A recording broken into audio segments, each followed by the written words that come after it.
Hi, I'm Simon. I'm head of engineering operations at Verity.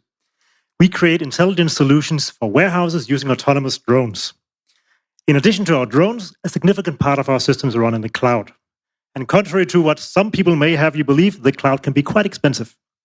We reduced our cloud cost per install facility by 2/3 over the course of a year by applying what, at least in retrospect, seems a bit like common sense. That is, there's no magic involved. You obviously cannot remove this amount of cost unless you actually have excessive cost to remove. So how do you identify such cost? And why might you actually have that kind of cost in the first place? In our case, we were a robotics startup just getting started with the cloud. We were learning, we were gaining experience, we were building things that worked. With a handful of sites, the operational cost doesn't really matter that much. With 100 sites or more, suddenly that changes. Some of the systems we had built I scaled very well, others did not so. And we didn't necessarily know in advance which were which. So we took the following 4 steps to kind of start figuring that out. First, understand your cost. If your usage changes, you need to also understand how do you expect your cost to change. We built a cost model incorporating our static, our usage-based, and our development cost. That then helped us with that.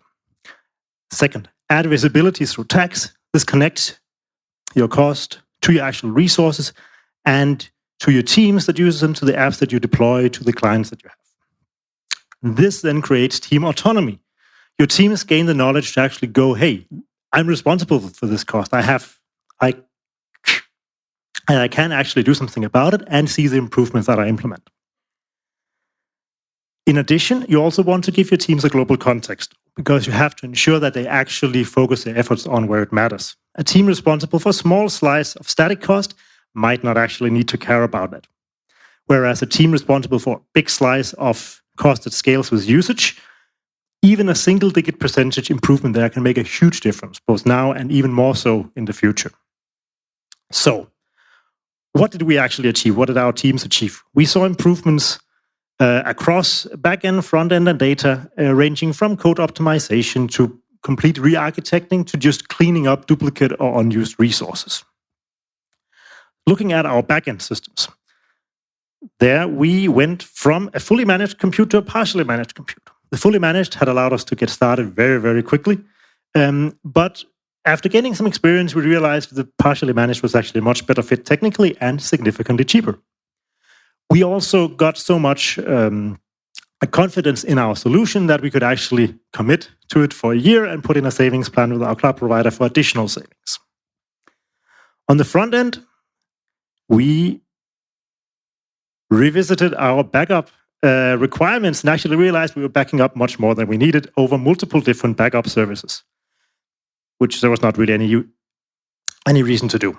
At the same time, our cloud provider provided us a very helpful little database pricing decrease also.